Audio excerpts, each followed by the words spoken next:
My name is Helen Miller. For 40 years, I was a farmer. A woman who worked the rich soil of our family's land and understood the cycles of life and death, of patient nurturing and the brutal necessity of uprooting a blight before it poisons the whole crop. I never imagined that this knowledge would become the lens through which I would have to view my own children. My husband, George, died 3 months ago in what everyone, including me, believed was a tragic accident on our farm. My sons, Mark and David, received a life insurance payout of $150,000.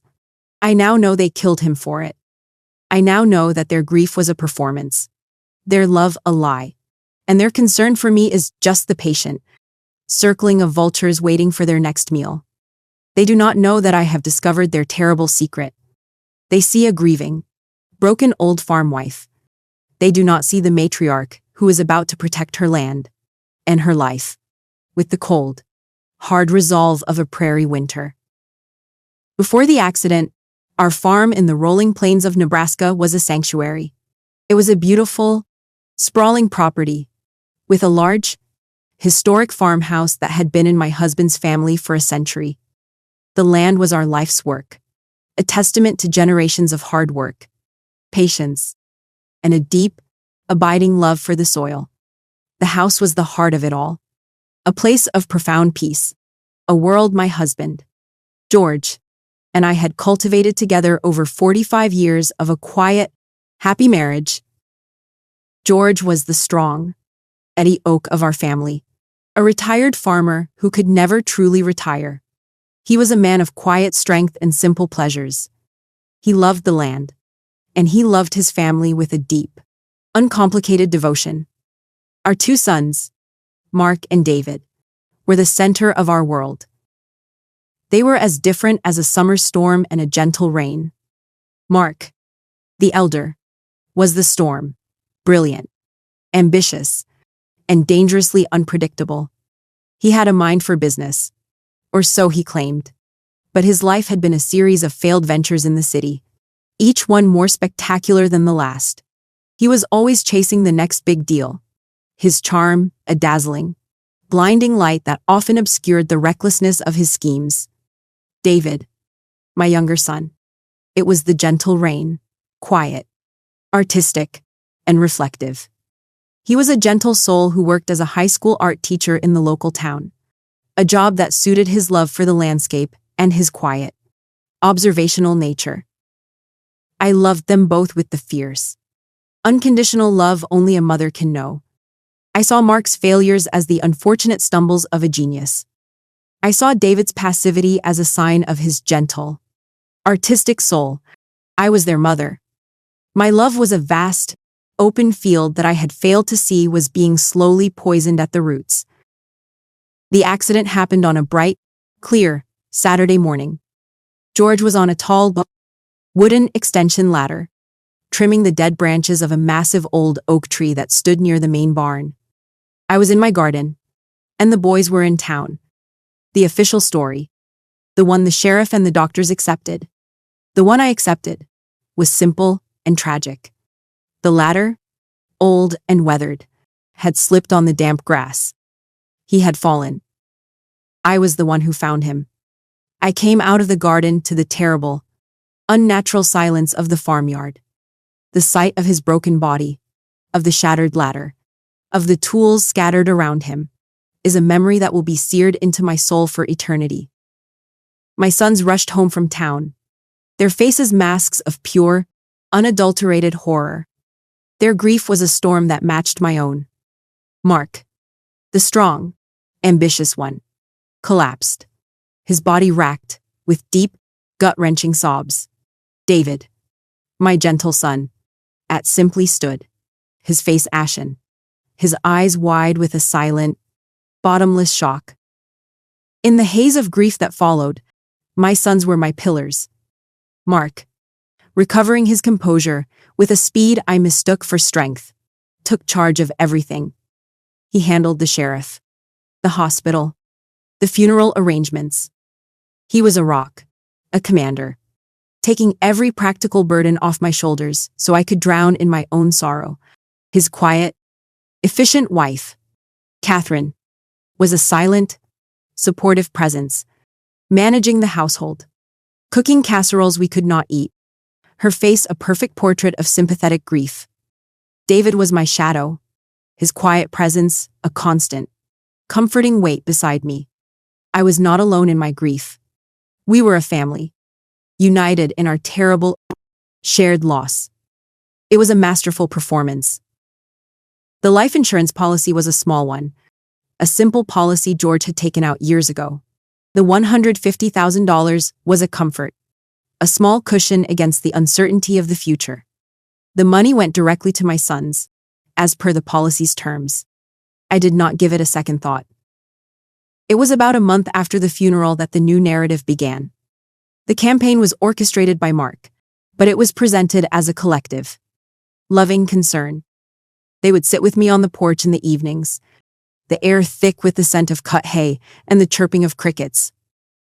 "Mom," Mark would begin, his voice a perfect symphony of filial devotion. "We have been so worried about you. You are all alone here. This farm is so large, it is too much for one person to manage." Catherine would nod in agreement, her hand on my arm. "We lie awake at night, thinking of you here by yourself," she would say, her eyes full of a deep, convincing worry. "We think we have a solution," Mark continued.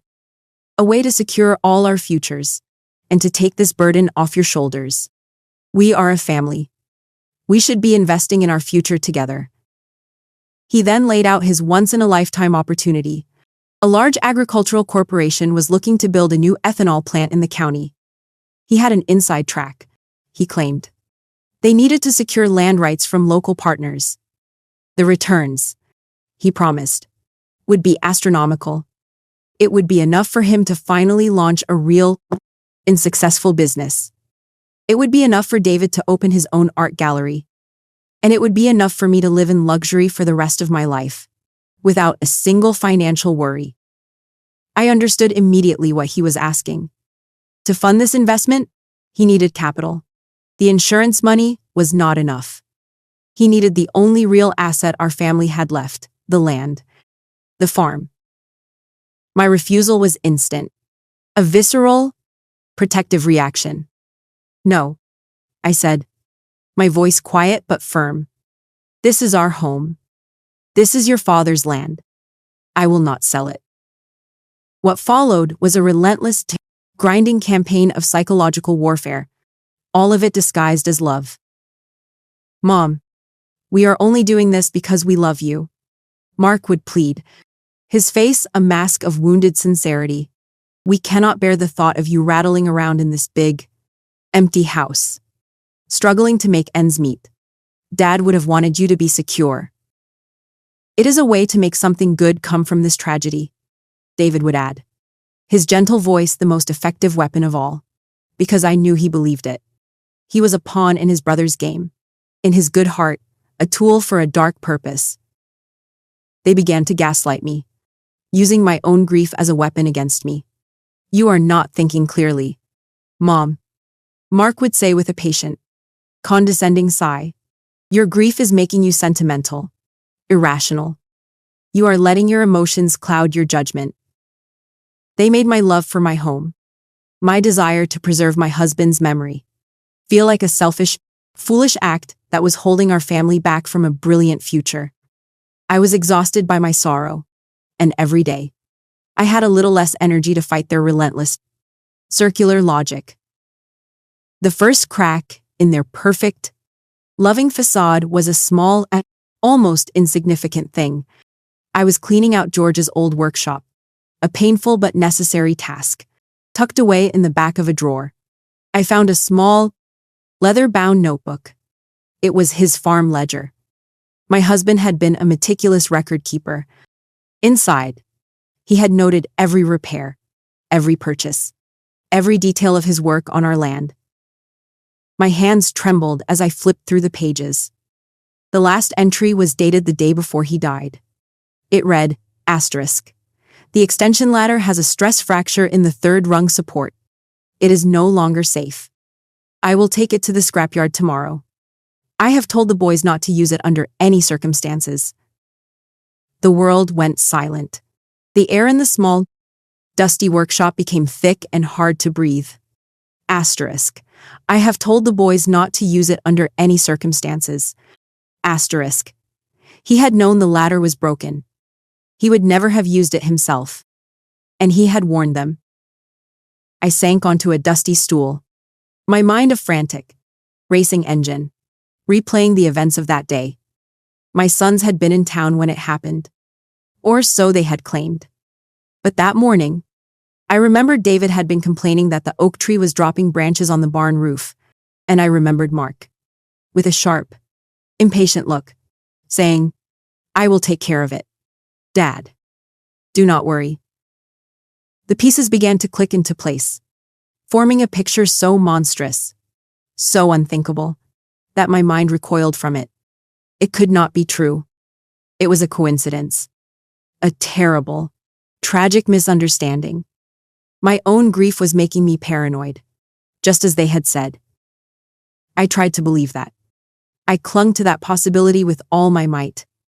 But the seed of a terrible horrifying suspicion had been planted, and it had taken root. My apologies again for the repeated confusion. All future parts of this story, and any new stories, will follow this Western character and setting format. My husband's ledger was a brand on my soul. Asterisk. I have told the boys not to use it under any circumstances. Asterisk. The words were a constant, silent scream in my mind. My grief, which had been a heavy, suffocating blanket, was now a thin, tattered cloth. And the cold, a sharp wind of the truth was beginning to blow through. I could not confront them. I had no proof. Only the words in a dead man's journal and a terrible, monstrous suspicion. A farmer does not act on a single uncorroborated sign. I needed more. I became a ghost in my own home. A quiet, watchful presence. I continued to play the part of the grieving, slightly dazed widow. My performance made all the more convincing by the very real terror that now lived in my heart. While I tended my roses and went through the motions of my shattered life, my mind was a cold, analytical machine, observing my sons, searching for the truth. I started in Mark's room. It was the room of a man living a lie. The surface was all ambition, business plans for the ethanol plant, spreadsheets, books on investment strategy. But in the back of his closet, in a locked briefcase I managed to open with a key from my husband's old collection, I found the reality. It was a mountain of debt. Threatening, red-stamped letters from creditors. Legal notices of impending defaults on loans I had never known about. His brilliant future was a fiction. His present was a desperate, panicked scramble to outrun his own ruin. Then I went to David's room. My gentle, artistic son. His room was his sanctuary, filled with his beautiful, sensitive watercolor paintings of the Nebraska plains. But in a portfolio tucked under his bed, the paintings were different. They were dark, charcoal sketches, frantic and full of a raw, tormented energy. And then I found it. A single, haunting drawing. It was a sketch of a broken extension ladder, lying twisted in the grass next to a massive oak tree. In the corner of the page, a single, tear-blotted word, asterisk. Forgive. I closed the portfolio, my hands trembling. The ledger was the fact. The debts were the motive. The drawing was the confession. The pieces of the puzzle were no longer scattered. They were coming together, and the picture they were forming was one of an unimaginable and deeply intimate evil. As Mark's desperation grew, so did the intensity of his campaign to sell the farm. The ethanol plant deal, he claimed, was at a critical stage. The corporate partners were demanding proof of capital. The deadline was imminent. My home was no longer a place of loving persuasion. It was a battleground. The gaslighting became more direct, more brutal. "Mom, you are not well," Mark would say, his voice full of a false, clinical concern. You are not sleeping. You are barely eating. You wander the farm at all hours. You are obsessed with Dad's old things. You are losing your grip on reality. You are not in a position to make major financial decisions. We have to take charge. For your own good. Catherine, his wife, was his loyal, silent supporter. Her sad, pitying looks a constant, unspoken confirmation of his diagnosis. David, my poor, tormented David, could not even look at me. His guilt was a palpable presence, a miserable, suffocating cloud. They brought me the papers on a hot, suffocating afternoon. October 4, 2025. It was a durable power of attorney, giving Mark complete legal control over all my affairs, and the final, irrevocable real estate contract for the sale of the farm. It is time, Mom, Mark said, his voice now devoid of all its former warmth, replaced by a cold, hard finality. We have a cash buyer. They want to close next week. We need you to sign. I looked at my son, at the hard, desperate stranger he had become, and I looked at David, his face a mask of pure, abject misery. The time for quiet observation was over. I had to make a choice. To continue my secret investigation, to find the absolute, undeniable proof. I needed to bring them to justice. I needed more time. And the only way to get more time was to give them what they wanted. It was a strategic retreat. A terrible, necessary sacrifice. All right, Mark, I said, my voice a dead, hollow whisper. You win. I took the pen and, with a hand that felt like it belonged to a stranger, I signed away my home, my land, and my future. The look of triumphant, rapacious relief on Mark's face was a final, the brutal twist of the knife. With my signature on the documents, the atmosphere in the house changed. The performance was over. Mark was no longer the concerned, pleading son. He was the master of the estate, and he moved with the arrogant, proprietary air of a conqueror. He was on the phone constantly, his voice loud and full of a new, booming confidence as he spoke with his bankers, his creditors, his mysterious investment partners. He had the money, or he soon would, and he was a king again.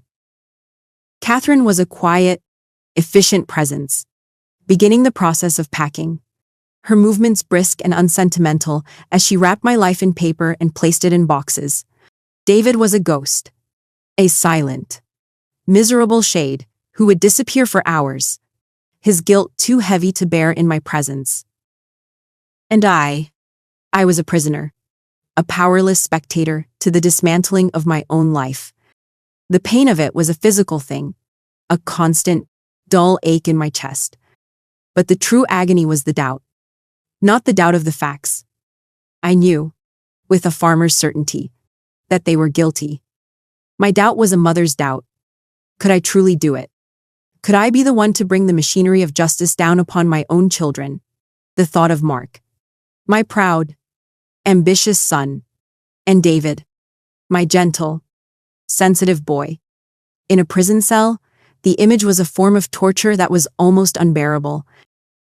I was at war with the most powerful, most primal force in my own nature, a mother's love. Every day, I would look at their faces, and I would see not the monsters they had become, but the little boys I had raised, and my resolve would waver. The pain of my decision was a far greater torment than their betrayal. My compliance, my total and complete surrender, had made them careless. I was no longer a threat to be managed. I was a piece of furniture to be moved. They spoke freely in front of me. Their conversations, a running commentary on their own depravity, believing I was too lost in my grief and my senility to understand. It was this arrogance that would be their undoing. I was on the porch one evening, in the deep twilight, hidden amongst the shadows. When they came out into the yard, they did not see me. They were arguing, their voices low and tense. It was David. His voice, a raw, desperate whisper. It was supposed to be over. Mark, we just needed the insurance money to pay off your debts. That was the deal. Now we are selling her farm. We are taking everything. The insurance money was a drop in the ocean. You fool. Mark's voice was a cold, sharp hiss. This is not just about paying off debts anymore. This is about our future. A real future. The money from the farm is not enough to set us all up for life. But her other assets, her portfolio, her savings, that is a fortune. She will never give us that, David whispered. She will not have to, Mark said, and the words he spoke next froze the very blood in my veins. She is getting suspicious. I see the way she looks at us. She is a loose end. We have to be proactive. That hunting trip I have been planning for her, up to the bluffs by the river next week. It is the perfect opportunity, a beautiful, final gift to her. No one would question an old woman, lost in her grief, having a tragic, accidental slip while looking at the view. I did not breathe. I did not move. I sat on the porch swing in the darkness, a statue of pure, cold horror, and I listened as my eldest son calmly, rationally, and methodically planned my murder, and as my youngest son, after a few weak protests, fell into a terrified, silent compliance. The last, lingering vestiges of the mother in me, the part that had been wrestling with love and forgiveness, died in that moment. The woman who had been tormented by the thought of sending her children to prison was gone. They were not my children anymore. They were monsters. They had killed my husband. And now, they were coming for me. My doubt was gone. My pain was gone. My grief was gone. All that was left was a single, pure, and unshakable purpose. I was not just a victim. I was the sole survivor of a crime, and I was the only one who could bring the perpetrators to justice. I retreated to my room, the terrible, chilling words echoing in my mind. The trip to the bluffs was in 1 week. The clock was ticking. I looked at my reflection in the dark window. The face that stared back was not that of a gentle, grieving farm wife. It was the face of a woman who had lost everything. A woman with nothing left to lose. It was the face of an avenger. And she was finally ready to go to war. I sat on the porch swing in the deep, silent darkness of the Nebraska night, a ghost in my own home. The words I had overheard, the cold, casual planning of my own murder, had been a chemical agent, burning away all the soft, sentimental parts of my soul. What was left was something hard, cold, and pure, the will to survive, and the need for justice.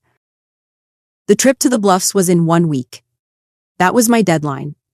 7 days to dismantle a conspiracy and save my own life. That night, I did not sleep. I sat in my room, my mind, the farmer's mind, the matriarch's mind, working with a clarity it had not possessed in months. I analyzed variables. I formulated a plan. My first and most critical need was an ally, a powerful force from the outside world who could move the pieces I could not. I thought of my late husband, George.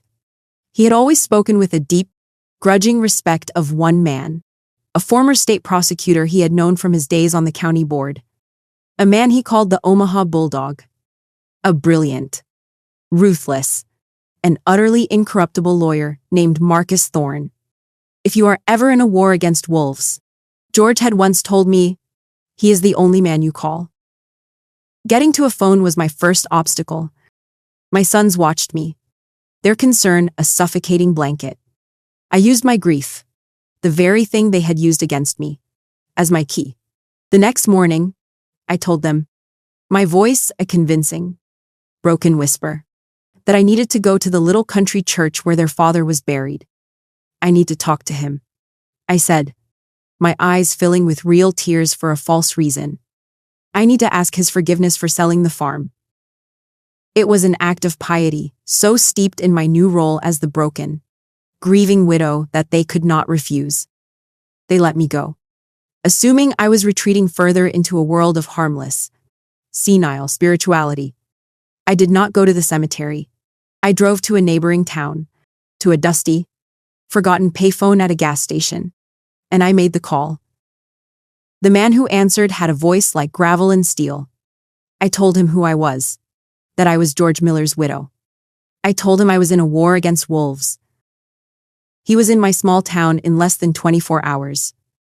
We met not in an office, but in a quiet, dusty booth at the back of the local diner, a place where two old farmers could talk without raising suspicion.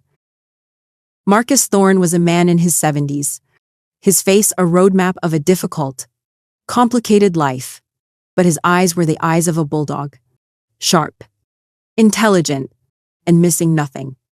I did not cry. I did not ramble. I laid out the evidence with the cold, methodical precision of a farmer planning her spring planting. I told him about the ladder, about my husband's journal, about Mark's debts, about David's tormented drawing. And then I told him about the conversation I had overheard, the plan to kill me at the Bluffs. He listened without a single interruption, his gaze never leaving my face. When I was done, he was silent for a long time. They have killed once for a pittance, he finally said, his voice a low growl. They will not hesitate to kill again for a fortune. You are in mortal danger, Helen. I know, I said, and I have less than a week. Then we must work quickly, he said, his mind already shifting into tactical mode. My team is already on its way from Omaha. A private investigative unit. Former state troopers. The best.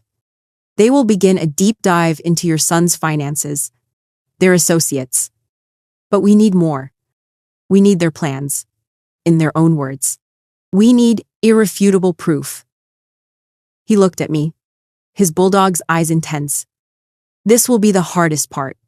Helen, you must go home, and you must become the woman they expect you to be. You must be even more broken, more compliant. And you must, above all, be excited about this trip to the Bluffs. You must let them believe their prey is walking willingly, even happily, into the trap. Their arrogance is our only advantage now. Returning to the farm that afternoon, I began the most difficult and most important performance of my life. I was no longer a passive victim. I was an actress, a spy, a woman playing a part for the highest possible stakes. That evening, I overheard Mark and David discussing the hunting trip. I emerged from my room, my face, a carefully constructed mask of gentle, fragile hope. A trip to the Bluffs, I asked, my voice a soft, tremulous thing. Oh, Mark, that is such a wonderful, thoughtful idea. Your father and I, we used to love the view from up there. It was our special place. The lie was a bitter, ugly thing in my mouth, but my delivery was flawless. To go back one last time, I continued, my eyes filling with tears. To say a final goodbye to him in that beautiful place, it would mean the world to me. Thank you. Thank you for thinking of it. The effect on my sons was profound. Mark's face, which had been hard with a predator's focus, softened with a look of genuine surprise and relief. My apparent happiness had just made his monstrous task so much easier. David, my poor, tormented David, looked as if he had been physically struck. The sight of his mother, so full of a gentle, happy nostalgia for a trip that was designed to be her last, was a fresh, brutal wound to his already bleeding conscience. He could not look at me. They were completely and utterly fooled. While I played my part, Marcus's team moved with a silent, invisible efficiency. My arsenal arrived the next day, not in a package, but hidden in a large shipment of farming supplies I had ordered for the barn. A new, rugged weather radio for the main barn office, where Mark made his most private calls. A simple, black phone charger for the living room. Each was a state-of-the-art recording device. Planting them was a nerve-wracking ordeal, but I was not a stranger in this house. I was its matriarch. I knew every loose floorboard, every secret corner. I placed the weather radio on the dusty shelf in the barn office.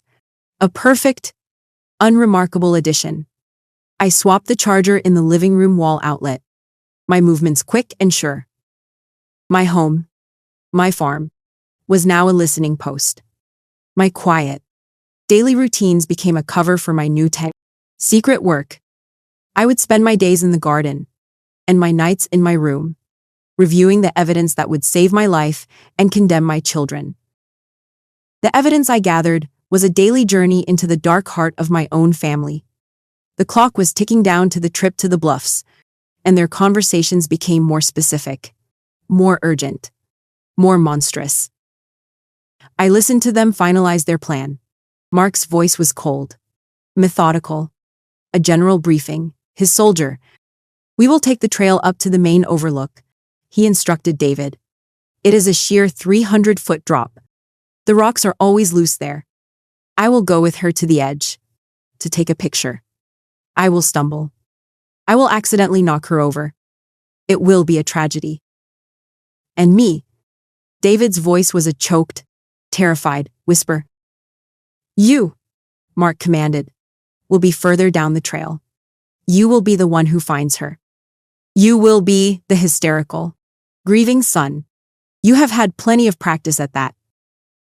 The most crucial recording, the one that would seal their fate, was of David's final, desperate attempt at rebellion. He confronted Mark late one night in the barn office. "I cannot do it. Mark," he sobbed, his voice a raw agony. "I cannot. First Dad. Now her. It is a sin. We will be cursed." "It is too late for that, little brother." Mark's voice was a low, venomous hiss. "You were there. You helped me check the ladder. You are as guilty as I am. We are in this together, and there is no getting out. If you betray me, I will not just go to prison. I will make sure you go with me. Now, you will do what I say." It was all there. A confession to their father's murder, and a conspiracy to commit their mother's, all in one neat, terrible, and beautifully recorded file. It was the day before the planned trip to the Bluffs. I had a mountain of evidence, a perfect, undeniable case. I had a final, secure call with Marcus. The local sheriff's department had been fully briefed. They were ready to act. "The plan has changed, Helen," Marcus said, his voice calm and final. "You are not going to those Bluffs. The risk, however small, is too great. The trap is not there. The trap is here, at the farm." The new plan was simple, and it was brilliant. The next morning, just as my sons were preparing to leave for their murderous hunting trip, the farm would be raided. The police would storm the sanctuary. "They will be separated immediately and taken for interrogation," Marcus explained. "They will not have time to coordinate their stories. And we will have your recordings. We will have David's confession. We will have Mark's threats. They will turn on each other. It will be over in a matter of hours." I sat on my porch that night, in the quiet, vast darkness of the prairie, the last night of my old life. I looked at the fields that George and I had worked, at the stars that seemed so close and so indifferent. The farmer in me knew that sometimes, to save a crop, you have to burn the whole field to get rid of the blight. Tomorrow, the burning would begin. The morning of the planned trip was unnaturally beautiful. A cool, crisp autumn air washed over the Nebraska plains, and the sun rose in a sky of impossible, cloudless blue. It was a day that promised peace, a cruel, beautiful lie. Inside the farmhouse, the atmosphere was thick with a tense, unspoken energy. Mark was all brisk, cheerful efficiency, a man on a mission. He moved with a predator's purpose, loading a cooler into the back of his truck, checking the hunting rifle he had brought. The tools of his trade now looking to me like the instruments of a murderer. He was condescendingly kind to me, the loving son taking his frail mother on a final, sentimental outing. Are you ready for your big day out, Mom? He asked, his smile a flash of white in the dim morning light. It will be a day to remember. I am sure it will be, Mark, I replied, my voice a perfect imitation of gentle, naive excitement. David was a ghost. He was a pale, silent shadow, his face a mask of pure, abject terror. He could not look at me. He could not speak. He was a man being marched to his own execution, a soldier forced to participate in a crime that had already shattered his soul. I played my part to the very end. I was dressed in practical outdoor clothes. A small backpack on my shoulders containing a thermos of coffee and some sandwiches. But hidden in a secret, waterproof pocket was the small, powerful digital recorder that held their confessions. My final, undeniable piece of evidence. We stood in the entryway, the three of us. A perfect, a horrifying portrait of a family about to embark on a deadly journey. It is time to go, Mark said, his hand reaching for the front doorknob. And in that moment, the sanctuary of my home was violated. It was not a loud, violent crash. It was a swift, silent, and overwhelming invasion. The front and back doors of the farmhouse burst open simultaneously, and the house was flooded with a dozen plainclothed state troopers and sheriff's deputies, their movements fast, efficient, and utterly professional. My sons froze, their faces a comical, then horrified, mask of pure, uncomprehending shock. Mark's hand, which had been reaching for the doorknob, dropped to his side. David let out a small, terrified gasp. Before they could speak, before they could even process what was happening, they were separated.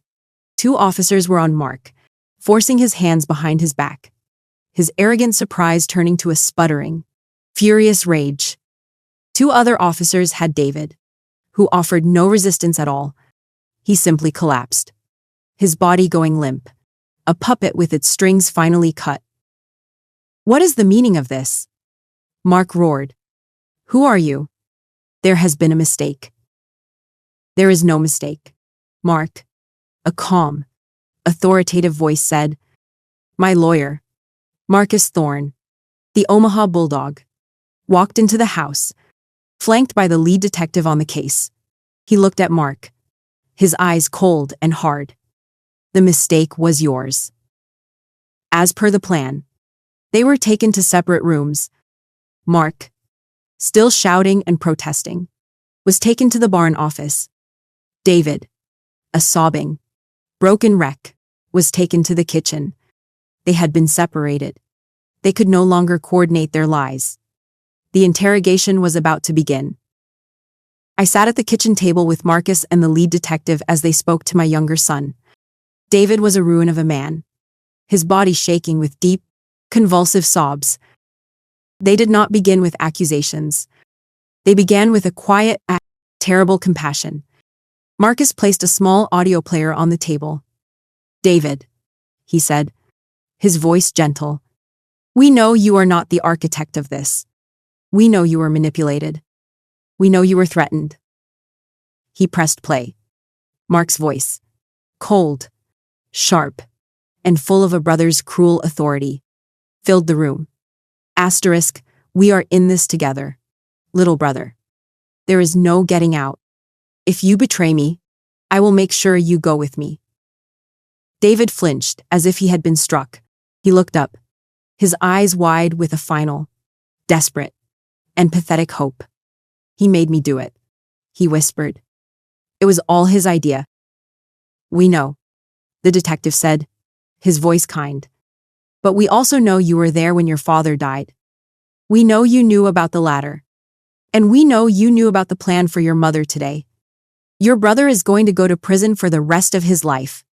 David, the only question is whether you are going with him.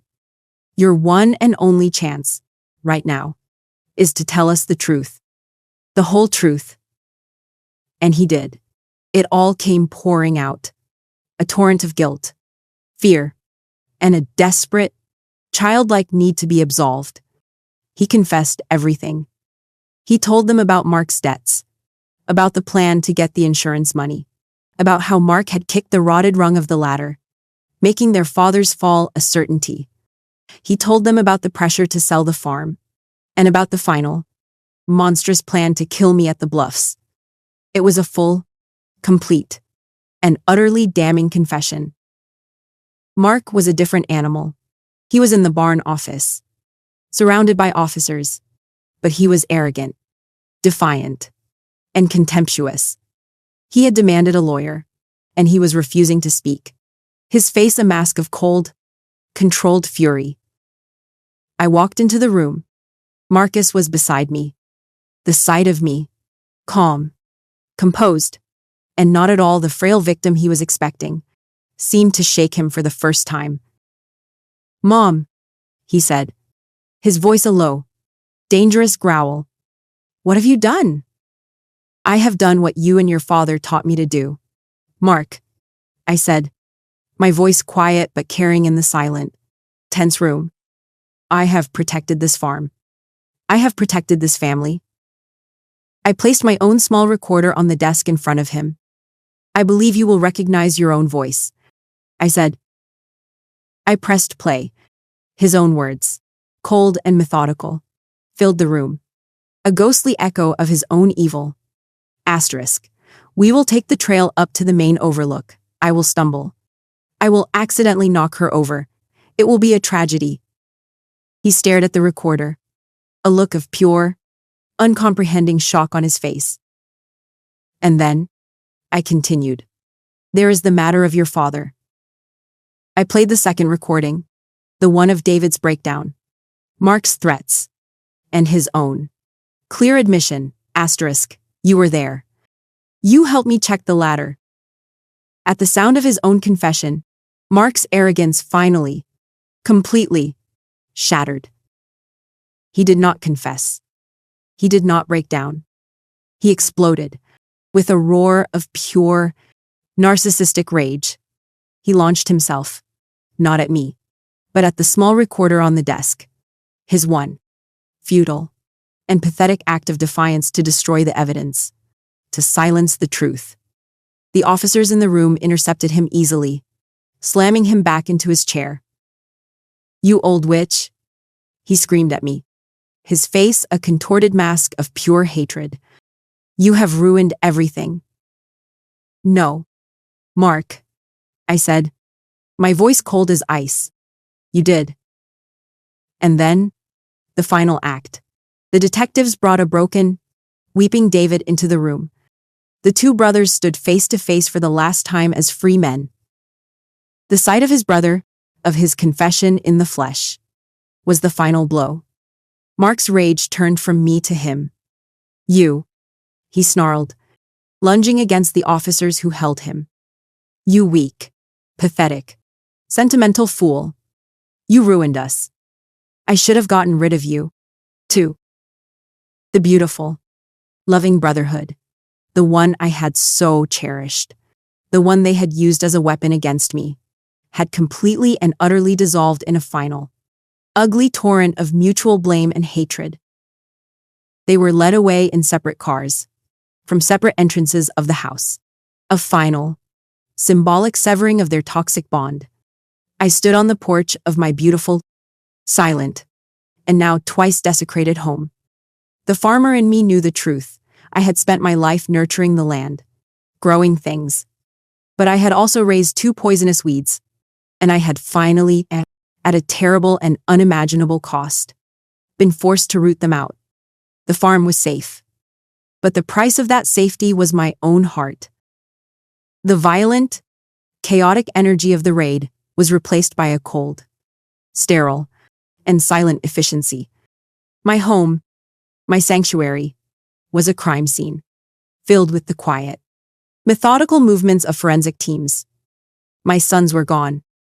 The house was filled with strangers, yet I had never felt more profoundly alone. My lawyer, Marcus Thorne. I was a rock, a shield against the storm of legal and procedural necessities that followed. He handled the press, who had descended on our quiet farming community like a flock of hungry crows. He handled the police. He allowed me to retreat into the quiet, sun-drenched sanctuary of my garden, the one place that still felt untainted. The story of the Miller Farm murders, as the national news began to call it, was a shocking, horrifying tale that captivated the state. A story of two sons who had murdered their own father for a pittance, and then plotted to kill their mother for a fortune. I became a figure of tragic local legend, a symbol of the ultimate maternal betrayal. The whispers and the stares of my neighbors in town. The pitying, sorrowful looks from the friends who had known my sons as laughing little boys. It was a new kind of prison, a cage of public sympathy that was almost as suffocating as my son's deceit. In the days that followed, I walked through my quiet, empty house, a ghost in my own life. Every room held a memory, but now every memory was tainted. The armchair where George used to read was the chair his son had sat in while plotting my death. The dining table where we had shared 1,000 family meals was the table where they had pressured me to sell my home. The farm was not just a place of memory anymore. It was an archive of their crimes.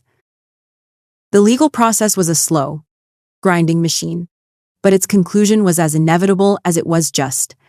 The evidence against my sons was an avalanche, a mountain of their own words and deeds that buried them completely. David's full, sobbing confession, given in the moments after his arrest, was the foundation of the prosecution's case.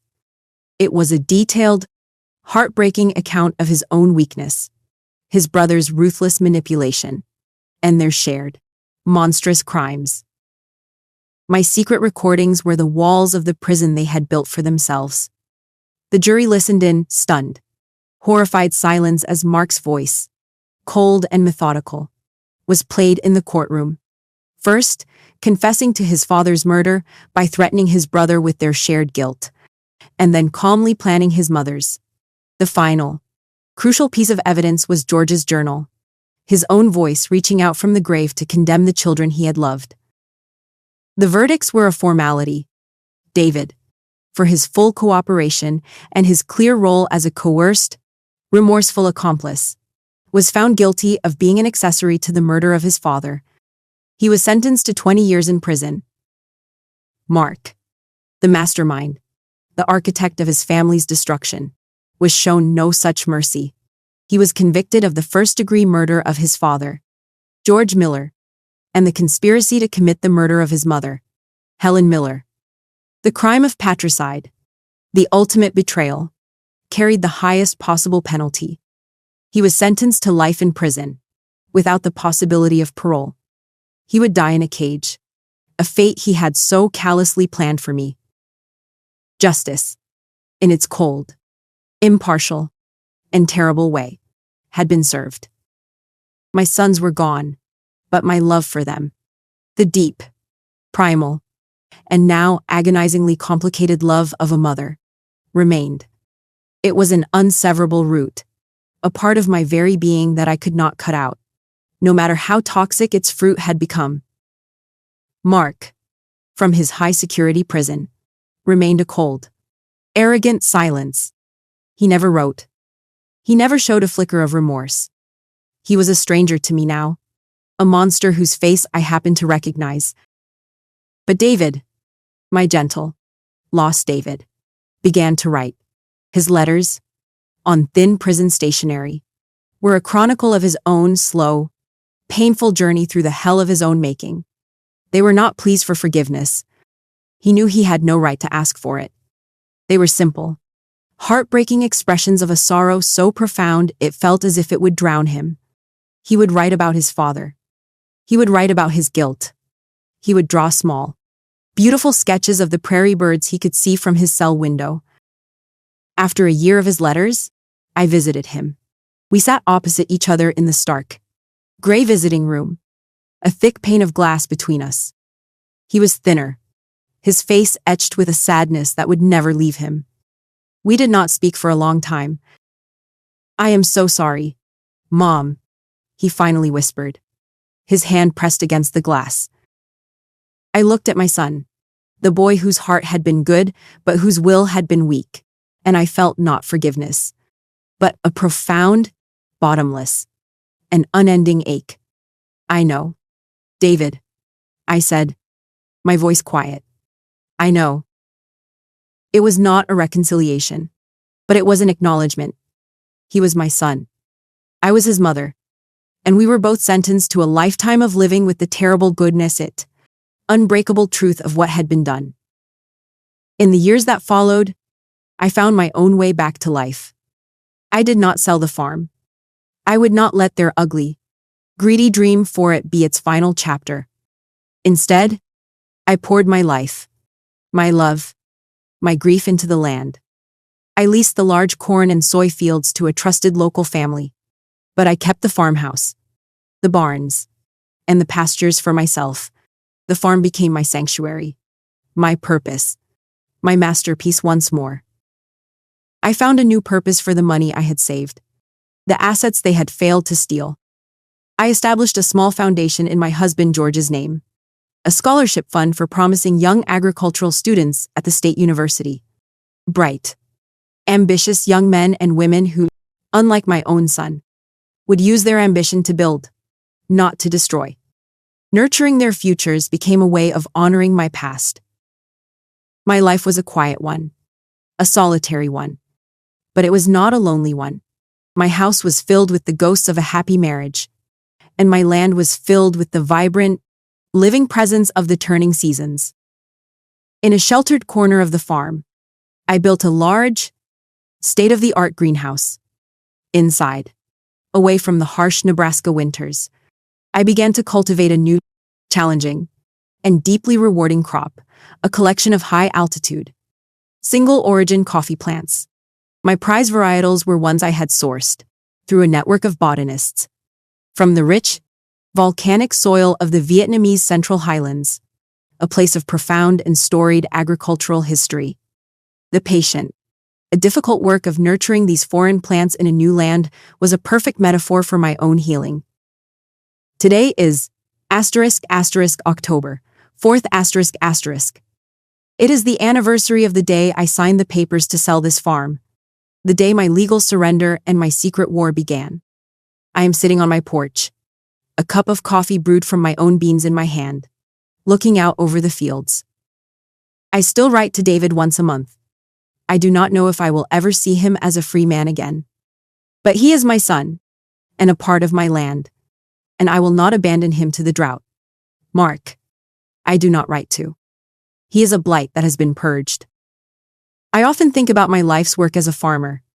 I know that sometimes a field must be burned to the ground to cleanse it of a pestilence. I know that sometimes a beautiful tree must be cut down if its roots have become poisoned. I have learned, in the most painful way imaginable, that the same is true of a family. A mother's love is a powerful, natural force, like the sun and the rain. It is a force of unconditional growth, but it cannot, on its own, change the fundamental nature of the seed. I nurtured 2 seeds in the soil of my heart. One was a gentle, fragile plant that was easily choked by the other, a beautiful, but lethally toxic, and invasive weed. My mistake was not in my love. My mistake was in my blindness. I did not see the poison until it had almost destroyed the entire farm. The work of a farmer is not just to nurture. It is also to be a vigilant, and sometimes ruthless, guardian. It is to know when to prune, and when to uproot, to protect the health of the whole. It is a hard and heartbreaking lesson. But my farm, in the quiet, peaceful light of this new day, is finally and truly safe.